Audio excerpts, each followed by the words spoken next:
ହେଲା ଆହୁରି ସହଜ। ନମସ୍କାର। ଆଜିର ସମାଜରେ ଆମ ପାଖରେ ଏମିତି ଅନେକ ମହିଳା ଅଛନ୍ତି ଯେଉଁମାନେ ଉଚ୍ଚ ଶିକ୍ଷିତ। ସେମାନଙ୍କ ପାଖରେ ବଡ଼ ବଡ଼ ଡିଗ୍ରୀ ଏବଂ ହଜାର ହଜାର ସାର୍ଟିଫିକେଟ୍ ଅଛି, କିନ୍ତୁ ବିବାହ ପରେ ସେମାନେ କେବଳ ଘର କୋଣରେ ସୀମିତ ରହିଯାଆନ୍ତି। କ'ଣ କେବଳ ଗୋଟିଏ କାଗଜର ସାର୍ଟିଫିକେଟ୍ ଜଣେ ମହିଳାକୁ ସକ୍ଷମ କରିପାରେ? ନା, ପ୍ରକୃତ ସକ୍ଷମ ଯେତେବେଳେ ହୋଇଥାଏ ସେତେବେଳେ ଜଣେ ମହିଳା ନିଜ ଗୋଡ଼ରେ ନିଜେ ଛିଡ଼ା ହୁଅନ୍ତି। ଆଜିର ଏହି ଭିଡ଼ିଓରେ ଆମେ ଆଲୋଚନା କରିବା କାହିଁକି କେବଳ ଡିଗ୍ରୀ ଜଣେ ଗୃହିଣୀକୁ ସଫଳତା ଦେଇପାରୁନାହିଁ।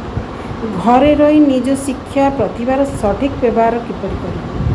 ଡିଜିଟାଲ ଯୁଗରେ ଗୃହିଣୀମାନେ କିପରି ଆର୍ଥିକ ସ୍ୱାଧୀନତା ଅର୍ଥାତ୍ ଫାଇନାନ୍ସିଆଲ ଇଣ୍ଡିପେଣ୍ଡେନ୍ସ ପାଇପାରିବେ?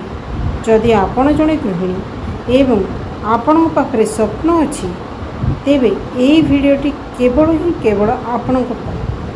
ନିଜକୁ କେବଳ ଗୃହିଣୀ ନୁହେଁ ବରଂ ଜଣେ ସଫଳ ମହିଳା ଉଦ୍ୟୋଗୀ ଭାବେ ଗଢ଼ି ତୋଳନ୍ତୁ।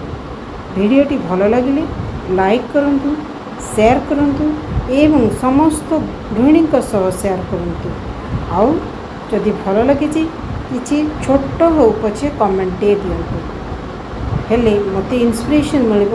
ମୁଁ ଆପଣଙ୍କ ପାଇଁ ଏହିଭଳି ଅନେକ ଗୁଡ଼ିଏ ଭଲ ଭଲ ଭିଡ଼ିଓ ନେଇ ଆସିବି।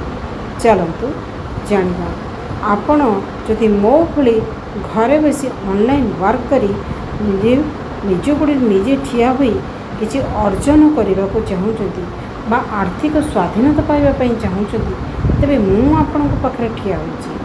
ଆପଣ ନିଃସନ୍ଦେହରେ ମୋତେ ନିମ୍ନରେ ଦିଆଯାଇଥିବା ନମ୍ବରରେ ମୋତେ ମେସେଜ୍ କରନ୍ତୁ।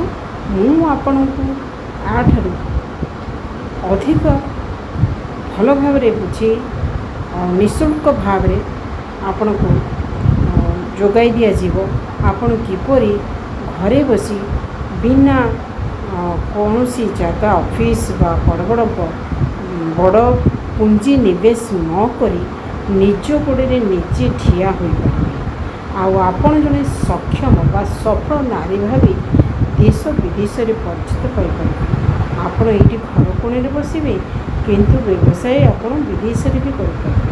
ଦେଖନ୍ତୁ, ମୁଁ ଆପଣଙ୍କ ଭଳି ସାଧାରଣ ଗୃହିଣୀ, ମୁଁ ବି ଏ ବିଜନେସ୍ କରି ଜଣେ ସକ୍ଷମ ନାରୀ ହୋଇପାରିଛି। ଆଜି ହିଁ ମୋତେ DM କରନ୍ତୁ।